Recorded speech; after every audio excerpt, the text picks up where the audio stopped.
What is going on? Welcome back to Jiu-Jitsu Outlet. I'm sitting down with the head coach of the Grappling Concepts Academy in Nixa, Missouri, Mr. Jacob Ritchie. What's going on, sir? Thanks for coming on the show. Thank you very much for having me, brother. So I wanted to start off by asking you the same question that we ask everyone to start off every interview, which is, how has training in the martial arts impacted your mental health since you started training? Absolutely, it's one of my favorite things to talk about, especially with veterans. Um, did my time in the Marine Corps, 2000 2004, Operation Iraqi Freedom. I was 0311 Infantry. When I got out of the Marine Corps, I went straight to a camper in the woods where I lived until I ran out of money. Plain and simple. 8 months later, I walked back into the real world. I wanted to train. I had a little bit of a base. I was training in the Marine Corps with a kid named Tim Palmer. He walked up to me, blue belt in Jiu-Jitsu, which 2003 was a pretty cool deal. And he said, "Hey, I heard you can kickbox." I said, "Yeah." He goes, "Well, I'm an MMA fighter, and I'd like to do some kickboxing." And I said, "Great." And he goes, "I'll trade off with you for jiu-jitsu. You ever heard of it?" And I said, "Yeah. Me and my little brothers, we used to watch videos all the time." I was like, I could rear naked choke somebody when I was 10 years old. I was like, you know, and he was like, "Okay, great." So we started trading off an hour for an hour, 2 days a week. And so I had a little bit of a base. I was in the Marine Corps martial arts program, but I mean, that's not much to talk about there, just enough to make you lose to a two-stripe white belt, But the but the big thing was when I got out of the Corps, I'd been fighting for a year, and it's weird going from that camaraderie and being overseas to being in the real world where you have to act a completely different way. I always say that the Marine Corps is absolutely not the real world. That's not a real thing. As you know, the military is not the real world. So after I got out of my camper, local guy was like, "Hey, there's a Taekwondo studio down here." And I've been training there. And I'm like, "Okay, cool." And I went down there and I trained for a few months. And one of the instructors there, he said, "This isn't for you." And plain and simple, he was like, "You need to find a fight gym. There's more to you than this." And I mean, I respect that. I thank him. I've told him before that he's the reason that I got into MMA. And after that, I came up to Springfield and got with the Fight Club first week it opened, and spent 13 years at the Fight Club. So the way that it has helped me the most, and the reason that I got into it, was because I needed that camaraderie. I needed it bad, and I needed an outlet. And all the counseling for PTSD, the medication that I've ever taken in my life, none of that worked like that 1 hour mental health session of being on the mat. And I found myself in the mat, all the time. And I like to say that I've met very few people that trained as hard as I did, or trained as much as I did. Literally any moment that I could be in the gym training, I was there. Pretty much lived there. They should have been charging me rent too. So I try to tell these vets there's something really special about it. You go in, all your life's problems go away. You're thinking about the next 3 seconds. If you're good enough, hopefully someday I get there, you're thinking about the next 10 seconds. But there's something special about it, and it's a relief. I tell people 1 hour on the mats in jiu-jitsu is worth a week in Cancun. I was like, except you're going to feel better afterward. A lot better after the mat than you will a week in Cancun, for sure. Yeah, man, that's such a good point. Well, thank you so much for sharing that with us. And that's something that I feel like we need to linger on just a little bit more, is like, how can jiu-jitsu and the martial arts help with PTSD specifically? Like, could you go a little deeper on that? I guess because I think you're totally right, man, that people need that when they get out of the military. Like, could you share just a little bit more about the specifics of like, how did that help you like turn yourself around? Absolutely. Number one, let's just dive into the dark side. When I got out, alcohol was number one in my life, plain and simple. And I was a Marine. I'm a very functional alcoholic. I can drink. I can do everything everybody else does and have no issues.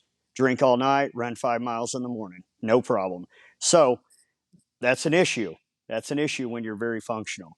So the big thing with being in the sport and specifically competing, it got me out of those habits.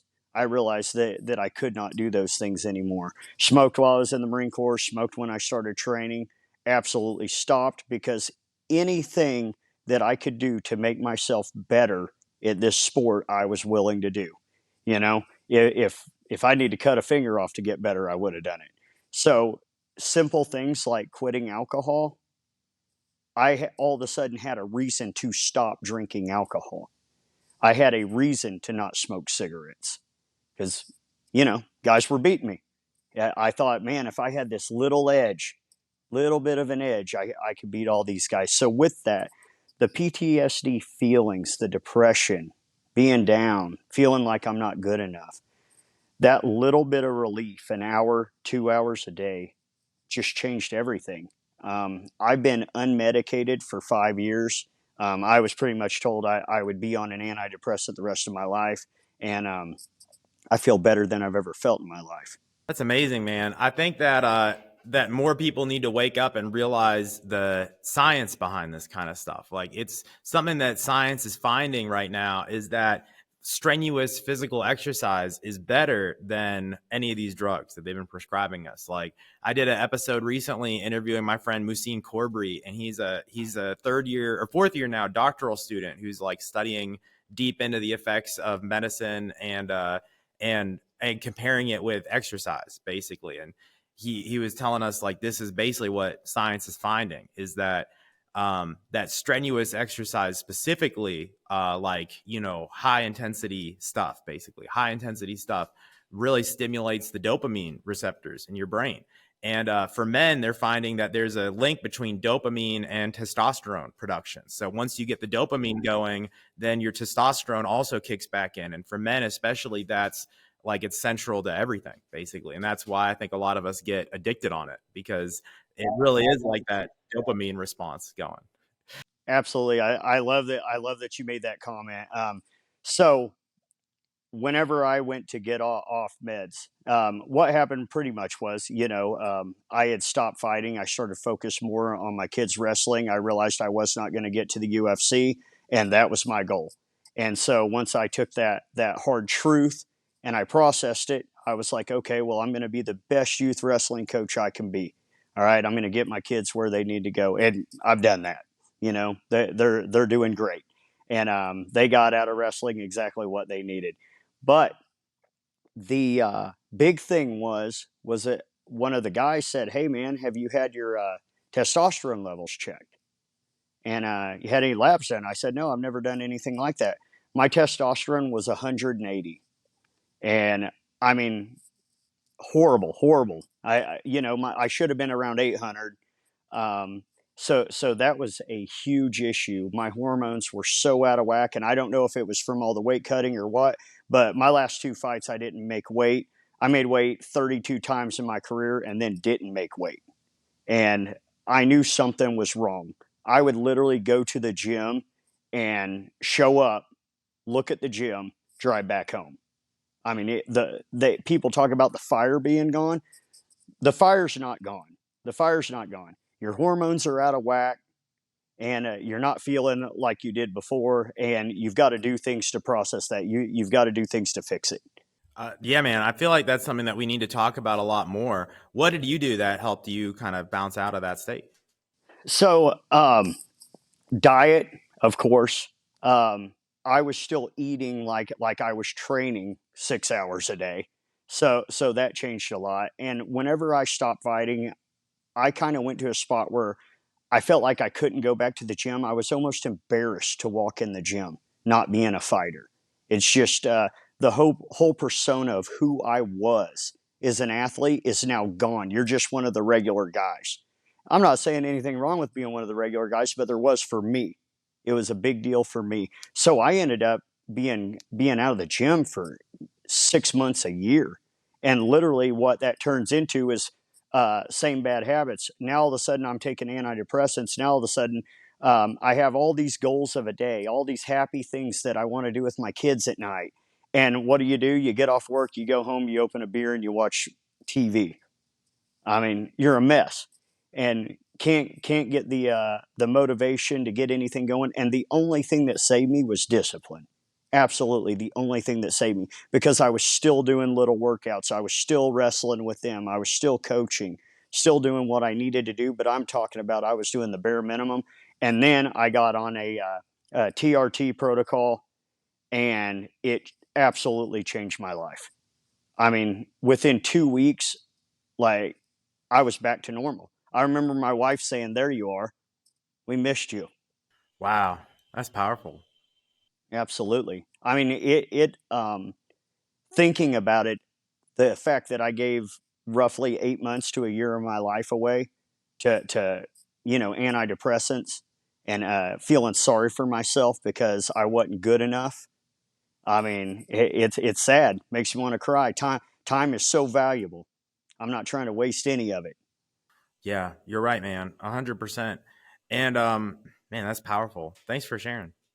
I Absolutely, bro. I appreciate it. So the next question I had for you, man, is can you dive into talking about how has training in the martial arts helped your life off the mats, whether it's your relationships with other people or maybe your role as a father or just like the other things happening in your life off the mats? Absolutely. I'll dive in first to my kids. That's the fun part for me. That's exciting. I got Cole and Brenya. They're my step kids. They're 19 now and 17, and Brenya's pretty high level wrestler, one of the best in the state by far. And uh, pretty much, I walked into their lives. They were 2 and 4 years old. I didn't know what to do with kids, man. I'm a fighter. I didn't have no kids. I didn't have a much of a father until I was 12 years old. And then I got like the best father in the world. So now I'm trying to fill his shoes, and I'm like, this is impossible. That guy was awesome. And then ran into all those things. What am I doing? Dating a single mom. I'm out of my mind right now. I'm not a dad, but what I did have was a coaching ability. So I drug them to the gym every day. Took them in there, tried to coach them, and turned out, they were decent at it. They were vested in having a good relationship with me. I invested my time into them, so it really doesn't get any better than that. We're still all at the gym. I get that question a lot. Hey, man, you got a full time job. Hey, man, you run a gym. Hey, man, you're trying to flip money over here, make more. How do you do it? You don't have any family time. I'm like, listen, man, uh, I probably have way more family time than you do. We're on the mat 3-4 hours a day. I've got a little one too. I've got a 12-year-old. She's here with me every day, and we spend a lot of quality time on the mat together. Where don't tell me you're spending time with your family whenever you're sitting in your bedroom watching TV and they're in their room on their iPhone. So the big thing that martial arts has done for me is it taught me or gave me an opportunity to be a great father. It really did. And coaching kids and being in the gym with kids, that helped me to understand things. Let me understand these kids. And because I was coaching way before I ever, little kids before I ever thought about having kids, and I didn't understand them. I had no clue what I was doing. I mean, it's usually everybody's number one complaint is coaching the kids class. Any school you go to, they're like, ugh, we got to find somebody to coach kids class. My favorite thing to coach. Coaching adults is easy. I mean, it really is. That's an easy sport. They're paying. They want to be there. They had the choice. These kids, they don't always have a choice. Mom and dad are making them come in, and they should. They should make them come in and learn something. Okay, we don't. I get that question a lot. They're like, "Well, I'll ask my 5-year-old if he wants to wrestle." It's kind of a funny thing for me to hear from a parent. I'm like, do you ask him if he wants to brush his teeth? No. You need to do what's best for your kid. Put him in a sport, let him learn, let him grow some self-discipline. I always say in 4 years of wrestling, you'll pretty much learn everything you need to know about life. Maybe not taxes and girls, but everything else. Well, if you open up a gym, then you start to learn about taxes. Yeah, absolutely, brother. You keep going. You Absolutely. figure it if you No, figure it out eventually. But absolutely. dude, that's awesome, man. I had a similar experience because I have two stepsons as well, and they were a lot older when I came in to their lives. But I found that getting them into sports or just into the gym at all is a great way to introduce yourself to their lives in general, if that makes sense. Because it can be hard to No, come you're in as a step 100% parent. right. It can be hard to come in as a step parent and be like, oh, I'm the boss now because, well, they just had another dad who was the boss and he's still around. You know what I mean? So, Absolutely. so it's like And it creates a different thing. Yeah. it helps when you're a tough guy, because kids like that. They like to see that. And one thing that my older daughter talks about, she saw me compete, she saw me fight, she remembers it, she remembers the way that I trained, and we've talked about it often that she's always tried to train at that level, train like I did, work as hard as I did. And that's special. That means a lot to me. Whenever you got your 17-year-old daughter saying, "Oh, my dad's just built different. He's completely different. He ain't like other people." The best compliment in the world coming from your own kid, especially a 17-year-old girl. Yeah, 100%, man. Let's talk about that just a little more. Like, let's say there's other step parents listening to this and they're into martial arts. Like, could you give us any more tips on like how to introduce it to them without them hating it? So, hardest thing in the world, right? Um, you you want your kid to be better than the other kids. I see it in every parent's face. I see it every day. I know it as a coach. I'm out here telling the other kids, and this is especially when I first started coaching them. You're telling all the other parents, hey, just let your kids have fun, keep it light, keep it playful, have a good time, but not my kids. My kids are going to work. My kids are better. My kids are going to be better than everybody else, right? So that is the number one issue. What I do love about martial arts parents is you've lost before, you've competed. Remember those moments. Remember those moments. Remember how you felt. So when your child loses in competition or they have a bad practice, remember that you had those moments and don't be a jerk. Yeah, man. I remember when I was like 20 years old, I'd been training for like a year. I'd been training for a couple years at that point, and I was doing judo at the time. And I remember driving back from practice one day, just thinking like, man, maybe I should just quit this thing because I just got my butt kicked so bad, and I just obviously was terrible at it. And I was still like, a couple years in in my head that was a lot. Of course, I was 20, so obviously I had experienced everything there was to experience in life. But I remember driving home just thinking like, man, maybe I should just quit this thing because I just got beat up that bad. And I didn't decided not to quit. So but I think back on that a lot. Like I remember having that conversation with myself of like, man, I should probably just quit this thing. So yeah, you're totally right. Like we need to keep that in mind that I used to be that guy who would, be driving home thinking like, man, I think I might just stop coming because I obviously suck that bad. There's no way. In my head at the time, I was like, there's no way I'm getting good at this stuff. I get like, there's so far to climb. I was getting beat up so badly. I was like, how am I ever going to be able to catch any of these guys? And I never did. I just ended up switching academies. But Right. Hey, and you know what? All gyms, they're not the same. Sometimes you need to do something different. And I mean, I understand it that like when you go to a gym and you've been there 3 or 4 years, that's tough to leave. And you've made your jujitsu friends, you've done all that, and or your fight buddies, whatever. I can tell you at the fight club, I had 10 dudes that I can tell you I thought that those are my best friends, right?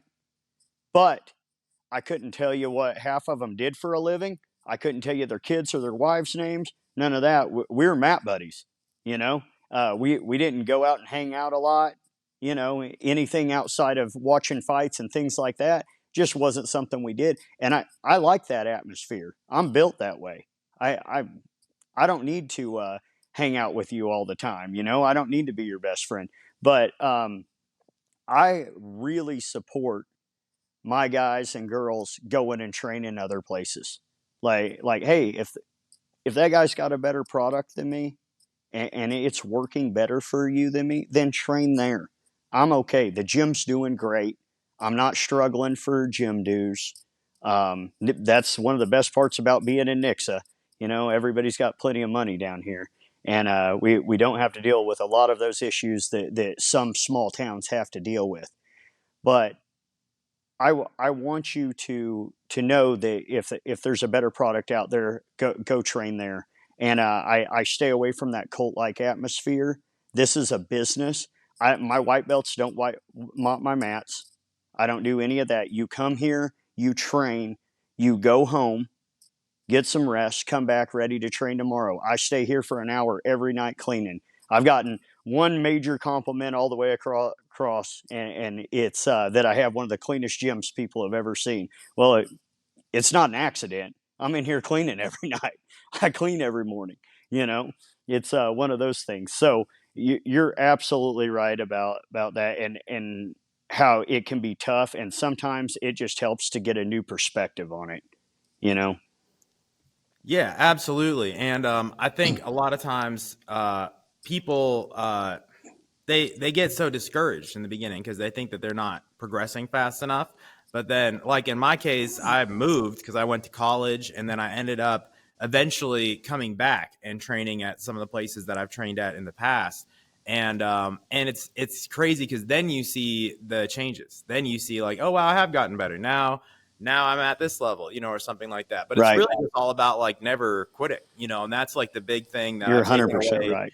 That's like one of the biggest things I've taken away. Like one of my martial arts teachers, I actually studied ninjutsu for a little while. And my ninjutsu teacher was very traditional in a lot of the ways. Like he would sit us down every practice and do like a little storytelling or like a little teaching session like they would do in ancient Japan, allegedly. But and one time, and a lot of those lessons have stayed with me more than the actual ninjutsu, because obviously now I train more in grappling. But Right.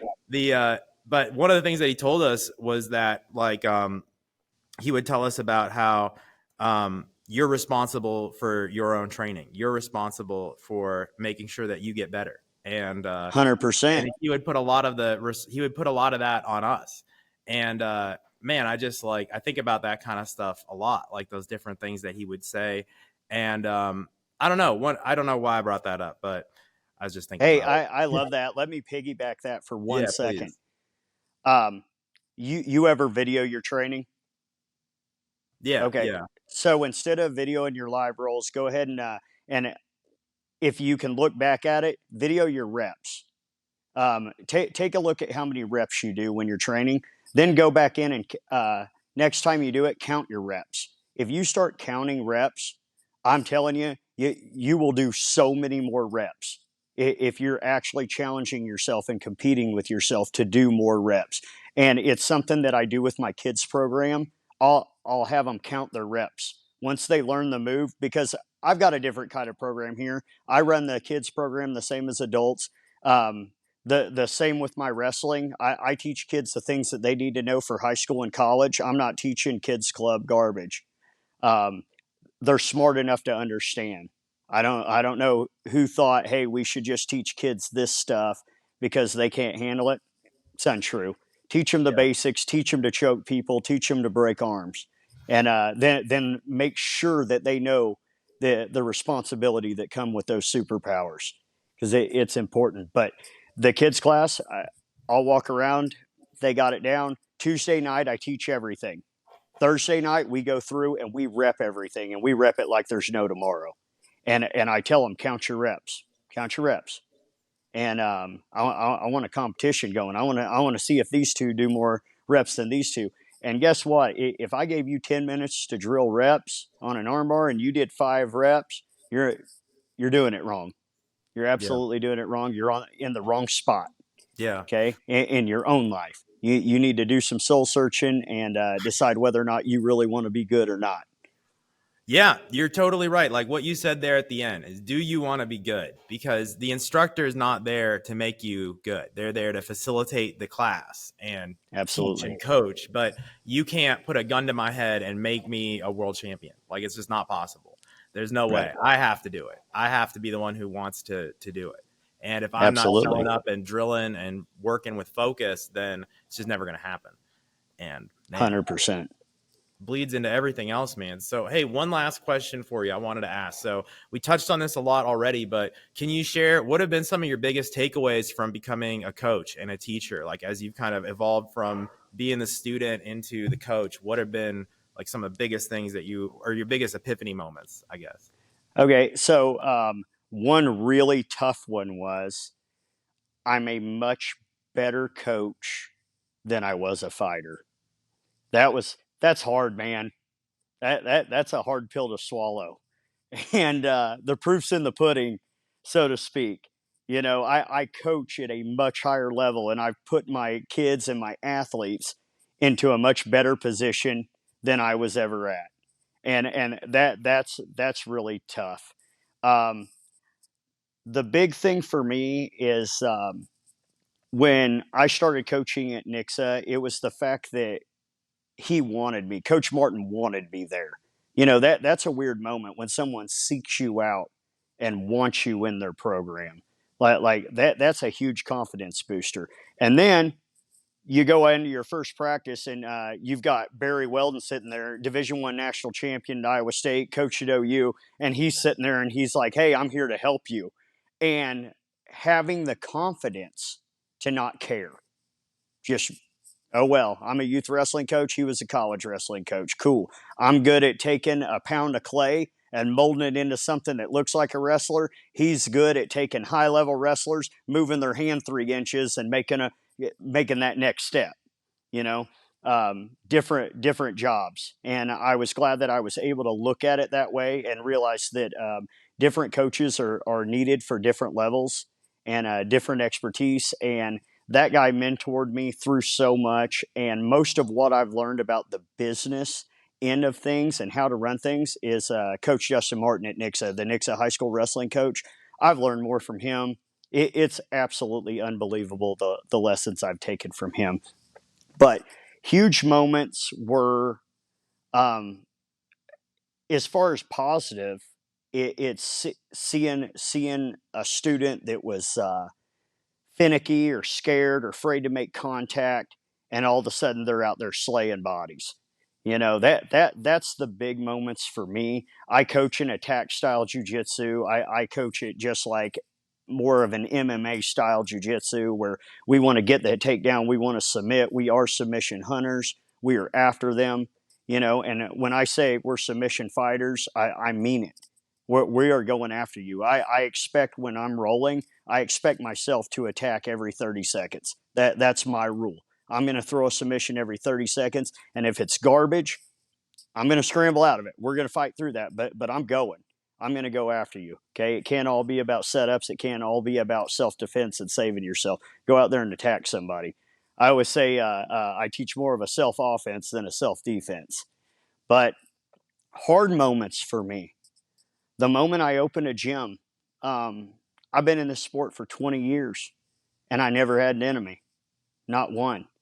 One of the hardest things for me is when I open the gym, all of a sudden people that I don't talk to or had maybe even other people that I did have relationships with from other clubs, gym owners, all of a sudden they don't like you anymore. Like that was really hard on me because I thought we were all in the same world playing the same game. I thought we were all here to have a good time. And I didn't look at it as a competition of my gym versus your gym unless we're at a tournament. And I still don't look at it that way. I want my athletes to go out on the mat, be the best version of themselves. And if they lose, they lose. If they win, they win. Neat. Okay. It's not a big deal. So I just wish I'd tell these guys, relax. It'll be okay. You have a good student base. If you're confident in your coaching, you're going to have students. Everything's going to be great, you know? Right. Yeah, I love that mindset. That's the same mindset that I've tried to take as I just opened my academy last in six. I'm 6 weeks now that I've been open, so I've been having this trying to have the same mindset. And the way I see it, man, is like the enemy, so to speak, would be video games and basically You're not wrong. not being physically active. I mean, that's what we're battling here is alcohol and drugs and cigarettes and Yeah, stuff like that, like absolutely. all the things that prevent people from coming in to practice. McDonald's is a bigger enemy to you from a competitive perspective, like in business. Absolutely, brother. McDonald's is a bigger competitor than the local jiu-jitsu academy because McDonald's, people eating there and getting fat and thinking that they can't come in to train, that is a bigger like barrier to entry. Like for real, because I've met a lot of people in the last few weeks who think that they can't do it because they're out of shape, because they eat a lot of fast food and I they get don't that show up. question every week. Yeah. Hey, I've never done this before. Is it okay if I come in and do jujitsu? And I'm like, you think we were born with this? Everybody started somewhere, and I have a No, no, high you gotta school be a friend. brown belt. You gotta be a brown Yeah, belt to train yeah. here, You bro. you Brown belt's go over. train somewhere else, and when you get good enough, come here.